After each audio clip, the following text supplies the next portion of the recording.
right, yes, we're live. Cool. So this is episode 4 of On That Note. I'm here with Christopher Trevigne, or Chris Trevigne, from the band Clementine. They're based out of AZ. He also happens to be one of the most handsome people in the Arizona music scene, so he's got that going for him too. But he's a really awesome songwriter, a guitar player, and so we're going to sit down and kind of talk about a lot of his work with Clementine today. So, what I wanted to start with was Rain Cloud Mentality. So you start the song with that sample of a conversation. Just so you know, the soup today is Italian soup, so there's like sausage, bacon, chicken stock, kale, really good. And the seasoning for shed is tomato jam, goat cheese, okay? Okay. What's your name? Chris, you're right? Yeah, I'm like, holy shit. Yeah, we went to Sororo together. Yeah, wow, how are you? Was that a real conversation or was that staged? Yeah, it was real. It was? Okay, yeah. So how did you record that? Okay, so just so you know, the best app to have on your phone is called Audio Share. Okay. It's this app right here. Basically, Audio Share is like Apple Voice Notes, like on steroids. It's this like amazing app for music makers where you can sample anything. Like it records it and it does this like magic compression where it just like comes out sounding like perfect. So I found out about the app. I'd been using it for a while to like record guitar and record like conversations and things like that. And I was on the treadmill one night and I realized like, oh shit, serving is such a big part of my life. It's like interwoven into the story of the album, which I can explain. Yeah. But I was like, I should be audio sharing an entire shift at the restaurant that I work at. So the next day when I got to work, when I started like running around, taking people's orders and everything like that, I literally just clicked record and put my phone in my pocket, and 3 hours later, I remembered that I was recording and just hit stop. And when I finally got to sifting through it, I found that conversation that I had. I ran into a girl that I went to school with, and that's like where I ripped the audio from. That's super cool, because like I heard it and I was like, man, like it sounds like a real conversation, especially the way like it didn't seem acted out, but at the same time it seemed like too good to be true to like that you had somehow captured that moment, like randomly meeting someone, because that's a feeling I got to imagine. Is it like serving someone, or like, because that's what you kind of talk about in the song. Have you ever seen like what's the Justin Long movie? Waiting. Yeah, so you've seen it, and he like waits on the kid and like, blah blah. It can be like that if you like let it be like that. I mean, it's not like that for me because like I'm so about like Clementine and driven. Like I love my life so much, so it's not really like that at all. But I definitely see how it could be that way, and I for sure like kind of played it that way with the introduction to the album, 100%. Like I'm like, it's basically, this album's a story of like, you know, I'm a server right now. Hopefully like 2 albums from now it'll be like remember when. But yeah, so it's kind of like that.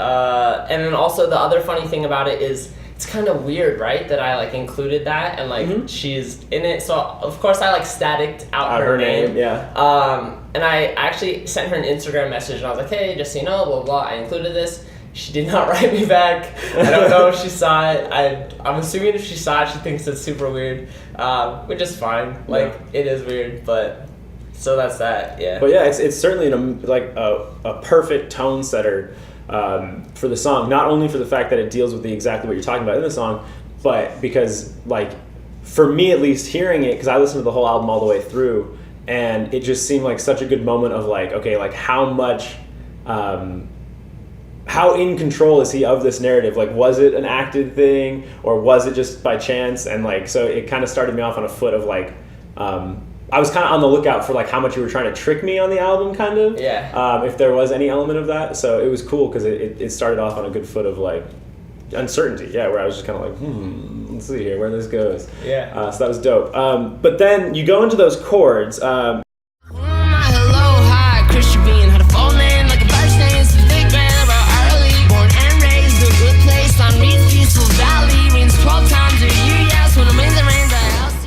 Kind of like the way I was tracking it was like E major 7, C or D sharp minor 7, C sharp minor 7, B, down there. Where did those come from? Because those are amazing. Thanks. Yeah, I love your voicings. So cool. And yeah, the video you post on Instagram, so rad. You'll have to show me the link in a second. But always been obsessed with chord changes. Always like just since I learned guitar, like I didn't learn other people's songs technically. Like I hated the traditional cover thing. Like I never did blah blah other things. I just learned how to like what made up songs that I loved. So like the Somerset or the Main or Brighton. And then Bright Eyes, like Bright Eyes taught me the whole, like learned that from Bright Eyes, and then later from my like jazz friends, I learned some jazz transitions. So I just learned how all chords go together, and eventually like I just stapled that in. And so then when I was writing Rain Cloud, I was like, okay, what's like a really cool chord progression? So I started with this one, which, so you, I'm assuming, have like a deeper understanding of theory than I do, because I've watched your show, and you're very, very smart. So for me, like I just built this simply around like the traditional, but so I just did the minor 2, and then 5, and then I don't necessarily know how this works all the time, but I did the little transition chord that goes into, which it's like a diminished shape. But so I do that right before the 1, and then into that, and then I do that the little transition into the minor 6, which this like pretty much is what like that is. So for all of you listening at home, I'm giving no help at all. So just play the whole thing the way you play it, because my version's always slightly wrong. So it's like okay. So that's that chord.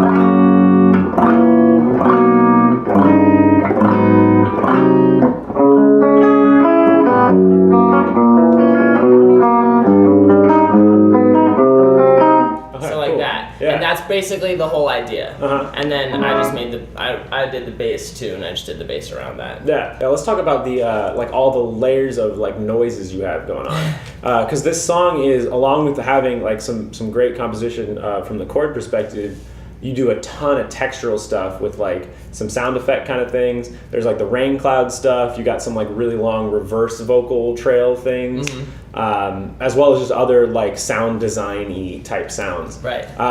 So are those thought of before you actually record, or do you kind of record the song and then start layering on different effects? Definitely the latter. Okay. Yeah.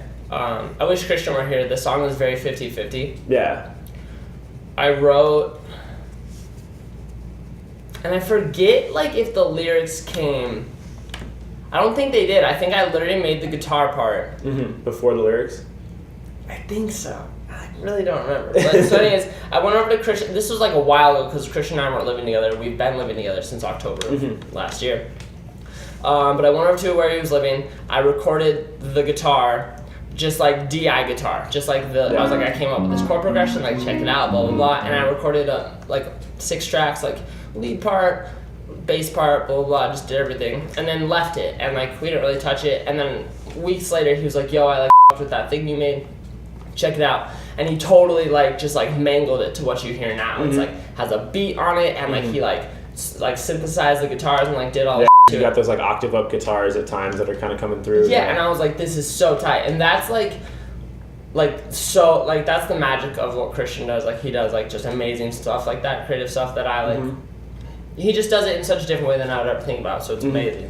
So he did that, then I took the beat and then I like sang over it and made the lyrics to it like on my own, and I was like, okay, this is what I got for this. And then when it came time to actually finish the song, I recorded the vocals and produced the vocals in my studio. We live in the same apartment, but we both have 2 studios. Like he has one in his room and I have one in mine. It's great. But so I produced the vocals, and so you'll hear like a lot of cool vocal tricks. Like there's like auto-tuned harmonies, and there's little reverb tails that like lead into vocals and stuff. I'm obsessed with those kind of tricks. And then at the end, there's the reverse like vocal harmonies and stuff. That was just experimenting. I would try something and I'd be like, okay, that's a great melody, redo that. Got it. Kind of thing. The structure of it is interesting. You kind of got that like ABA form. Oh yeah. Because it's not like a traditional verse chorus. There is really no chorus in this song. Not really, no. So what was was that intentional at the beginning, or was that just because what you had demoed, Christian turned it into his thing, and then you kind of just went with that structure, or how did that come about? For me, I think for my songwriting, now that you like asked the question and I'm thinking about it, Yeah. probably like my songs that are more lyric heavy tend to have less of a traditional structure, Okay. less of a like ABABCB thing. Yeah. Which for you at home is a verse, chorus, bridge, chorus. Less of that, just because the point of the song is less that and more like trying to say something. Got it. And I remember when I wrote these lyrics, it was weird. I'd never written lyrics like them before. And I was living at my parents' house in the time, and I got home, and my younger sister, like 4 years younger than me, I was like, yo, what do you think about these? And she's like, they're a little conceited and douchey. And I was like, okay, great. Because I just never written, like, honestly, like my first kind of, these lyrics were my first kind of lyrics that I really tried to delve more into like my, I don't want to say like, I don't know, my like hip hop influence, just because like there's just such a difference between like the type of music I like really grew up between the age of like 16 listening to, and then post 16 like listening to like a lot more hip hop and that kind of thing. It's just a completely different vibe. Like Bright Eyes and that kind of thing is like so self-deprecating and introspective and existential and like just emo as and then like hip hop lyrics a lot of the time they're so like braggadocious and like confident and so much on that side. And so the lyrics on this song, like literally just talking about myself and talking about that whole thing, it was just new for me, and I was almost like not even like confident to do it at first. But once I'd had the song for a long time and I got used to it and I just kind of kept growing and everything, it was the like obvious answer for the introduction track, just because it's like introducing everyone to who I am. And kind of like the newer direction of the music. That's cool. Now, so then during the B section, the chords drop out and you have this like really great bass line going on. The little drop at the end where it like slows down? Not that one. So the one where, so you got like the first verse and then it goes into like the part where it's the like the bass. Yeah. I played it a little bit wrong. But what, like, I mean, because it's a great bass line. I mean, you got that like C minor arpeggio, so the chords are kind of moving during that section. Yeah. Where did that bass line come from? Because that, especially that walk down part, that part's really, really jazzy. I mean, that's like a walk-in bass line there.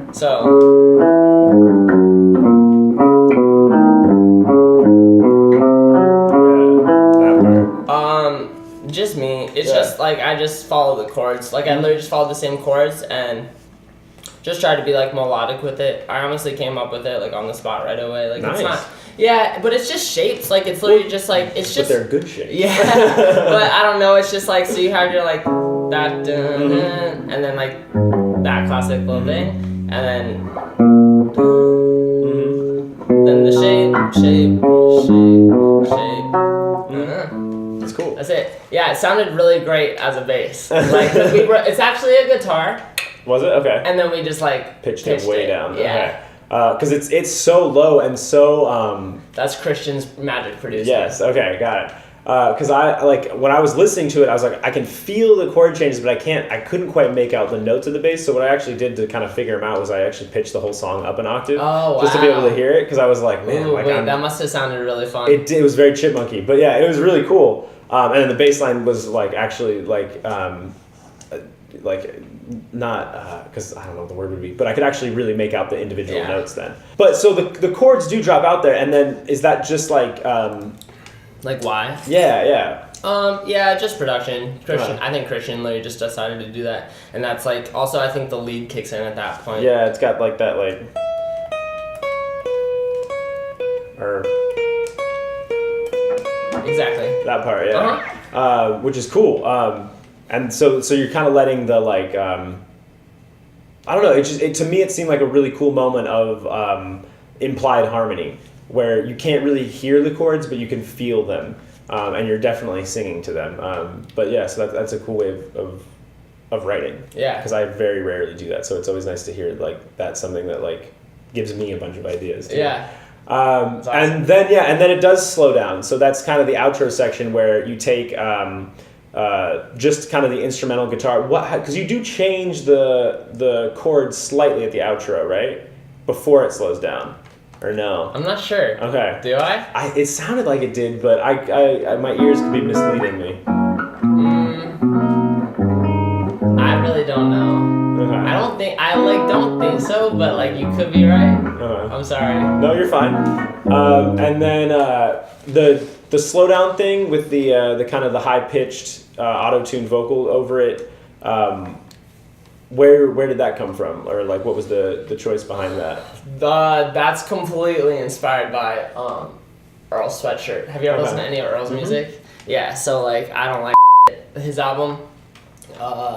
Has like a lot of that kind of sounding like thing where you just like take a beat and then you just like drop the tempo and drop the octave on it. Got it.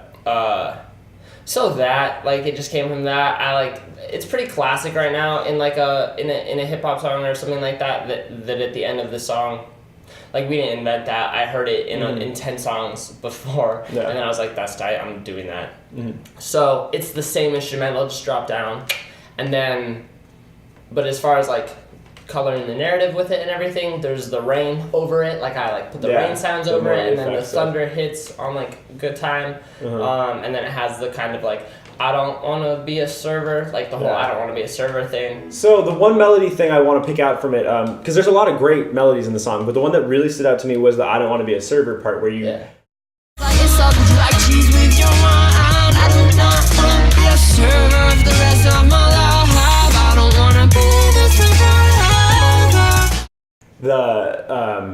The melody of it kind of drops into that triplet kind of feel, that kind of thing, and then to get out of it feels like from my ear, you create this rhythmic dissonance with those triplets, and then you like resolve that with that huge jump to the like, because that part jumps really far up the octave. Was that just like the natural way you thought of it, or did you think of like coming out of that rhythm, you wanted it to jump up to kind of give it this moment of relieving that rhythmic tension? Yeah, definitely just the first one. Okay. Just like the natural way it came out. I think that you're right, like that's what it does, and I think that's why I naturally did it. But it was for sure just natural. The triplet kind of thing was just Amigos flow. So stole that. They usually don't jump out an octave coming out of it. Exactly. So that was pretty cool. So that's like Patrick Stump on that part. So that's what that just natural, and just like really as far as like lyrically and like why I did it is just trying to emphasize like it just fit and it did happen naturally, but definitely trying to emphasize like I don't want to be a server forever. I want to be a musician. That's like cool. That so kind of that was a specific rhythmic choice to like really make that lyric stick out then, kind of. And I think it's pretty serendipitous most of the time. The songwriting. So like I don't want to like lead on to say that there's too much thought that goes into it, because I think it does just happen naturally, but I think it's more so like an after the fact thing where I'll like diagnose some stuff that I've written and I'm like, oh, that works because of this. You know. Let's move back to 2013. You were 19? 2013, I was 19. So 19-year-old Chris. The song I want to talk about was 13 from the Afternoon of Extravagant Delights. Was it an EP or an album? EP. It was an EP, okay. Which is the same minute length as our album. Is it really? Yeah. Was that intentional? No, it's just ridiculous. Like, I don't know, our new album's 9 songs, and it's an album. So. Of course. So you're in E flat for it, I think, but that main kind of C minor, I mean, it's the same kind of C minor vibe, but very, very, very different. Here we'll sit in the grass over my head, the leaves dance. Are you sure? No, yeah.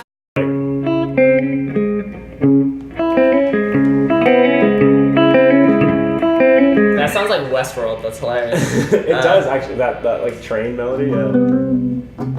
Yeah. Yeah, dude. Honestly, like I have to go and like relearn Listen, it. But I know this song well. I just like don't necessarily remember how to the play exact the lead. chords. Yeah. Yeah. But yeah, so to me, it's cool because I mean, I get a super heavy Bright Eyes vibe from that song, but I can still kind of hear the interest because you mentioned earlier in the interview, you said I was just writing over normal chords earlier, but that's not like a normal chord at all. So is that? I mean, when you think back to that, what do you see that's the same in terms of what you're doing now with Clementine, and what do you see that's like really different? Yeah, so I mean, still kind of an obsession with like making a catchy like song, but including like impressive chords, including Bright Eyes-ish lyrics. Definitely Bright Eyes on this one for sure. I still try to touch on that, but like, yeah, this one, and I was really into like Title Fight at the time, like super punk music and that kind of thing. So the similarities are just kind of like my melodies and my lyrical content. Differences is that I would not have, there's no way I could write this song now. Because it's just so weird. Like, it's so weird and it just takes such a detour. Like, there's a lot that I would have deemed not good. Like, the whole little passage in the middle. Even at the time I wrote it, I remember playing it for my friend Michael Hayes, and he was like, it's way too long, the little passage. I love it still and everything, and I'm like, the song is my baby, but it just, like it only could be created by like where I was at the time. Yeah, no, absolutely. So how do you guys play music like RCM live? You'll have to come to our show at the Revel Lounge on July 8th and find out. So currently, Christian has like an acoustic, like real drum set with like a sample pad. If you've caught us on our Boys and Girls Club tour this summer, you've seen it. Basically, like we load up like any kind of samples that we need on there.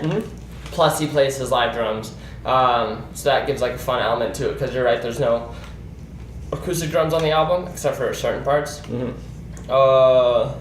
That's how we do it, though. It's nothing crazy. We just kind of like sample the track. Got it. Cool. And the Boys and Girls Club tour, what's that? Have you guys been playing at Boys and Girls Club? Yeah. That's really cool. I used to work at the one in North Tempe. Really? Yeah. Yeah, it's been great. I'll give you like the quick thing you can edit in however you want. I had the brilliant idea to book a Boys and Girls Club tour, which right now like is actually like, so if you go to ClementineLessons.com, you'll see Christian and me offering guitar and drum lessons and production lessons. And so with ClementineLessons.com, we reached out to the Boys and Girls Clubs of Arizona, and we said, hey, we just started our company, we're musicians, we both went to Boys and Girls Club, we're born and raised in Scottsdale. We would love to come to your club and do a free 3-hour music workshop with the kids. Yeah. Basically, we bring our drums, our guitar, our giant Clementine light sign, which I'm not sure if you've seen. We bring our whole setup, and we set it up, and then at 10 a.m. the kids come in, and we perform for them. We do 21 Pilots cover, and then we do one of our own songs, and then we have the kids come up on stage and play guitar and play drums, and just like mess around and get to be like super loud and crazy. And we've done like 9 of them now, and it's the most fun thing ever. Like that's really cool. It's so great. Yeah, and it's working great for us. We've got some like music students out of it. We've got some new fans out of it, and it's just rewarding. Like growing up, my mom always told me to go volunteer, and I never did. And I feel like I'm really like doing that now. So. Okay, and then if we could wrap it up, the question I ask, like pretty much all of my guests so far, because this is a question I get all the time from my guitar students, and I want this to be a resource for them, is like, you kind of said that most things are serendipitous, and you might not be letting theory guide it, but how do you use music theory, and where does that kind of play into your songwriting process? For sure. So I use music theory all the time, I guess, but like I just hate talking about it like it's homework. You know what I mean? So I just like learned really quickly, like in middle school and high school, like the way that the Somerset played their songs is they would use a lot of like open E chords, like. So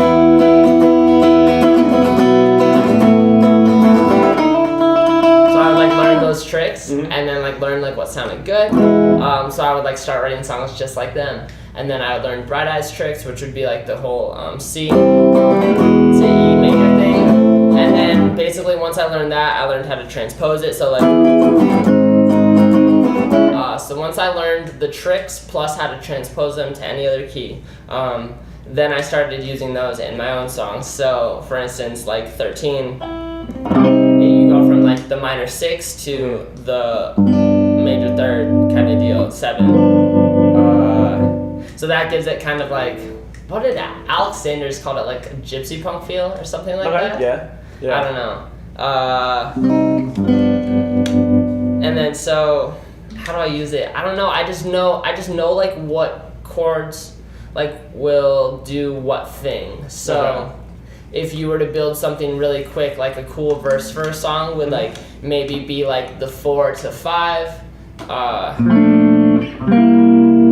and then a chorus like sometimes is either gonna hit like really hard on like the minor 6 or on the major 1, and then a bridge a lot of the times we'll just go to the minor 2 and do that whole thing. So just like tricks like that, and then once I like have learned all those things, then I just break them all and like reverse them on their heads and that kind of thing. Cool. Awesome. I guess I don't know if that answers it. No, absolutely. No, that absolutely does. I mean, so because what I'm hearing from that is like you were really attentive to the different like kind of effects of like functional harmony and what the chords are doing. And then you kind of had a structure of like, here's like a couple of what my favorite artists do. Here's how I can kind of interpret that to make like a song with not to use the word formula in a bad way, but kind of a formula for the song. And then if I'm looking for something wildly different than that, then I know to do something wildly different than what the chords are doing normally. 100%. Yeah, absolutely. The like old thing about like you got to learn all the rules as an artist and then just like break all the rules. Yeah. And that's cool because that's a really I mean that's different from a lot of people I've had on so far where you seem to reference like your influences, like your influences taught you theory, kind of, is how you're talking about. 100%. Yeah. Which is awesome. Yeah, I didn't take lessons really. I took lessons for like a couple months with this guy named Tom at Bronson Guitar Works in Old Town. So that was fun. But aside from that, no. That's awesome. Yeah. That's a much different perspective than I think that the other 3 guests have had so far. So I'm really excited to hear that, and that's again just anything that I can learn from you. I'm super excited, but that's awesome. That's really cool, man. Anything? So shows that you're promoting. You said the 8th. What else you got to like tell the people to go do to support Clementine?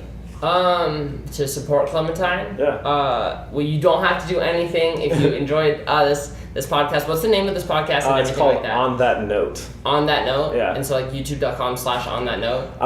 Yeah, you can find it by just looking up On That Note on YouTube. But On YouTube? Yeah. Okay, cool. Is that the best way? Is there Instagram? There is not an Instagram yet, although my personal Instagram is always linked in the description for the vids as well. Okay, cool. So if you enjoyed this, definitely go subscribe to the YouTube channel On That Note. To find Clementine, just find us on Instagram, Clementine Band. And if you want like the hoodie or the beanie, come to one of our shows or go to clementinestuff.com. We have our first West Coast tour happening in August, which we'll post the dates on Instagram soon. And we have a show July 8th at the Rebel Lounge, 2018. I think that's it. Awesome.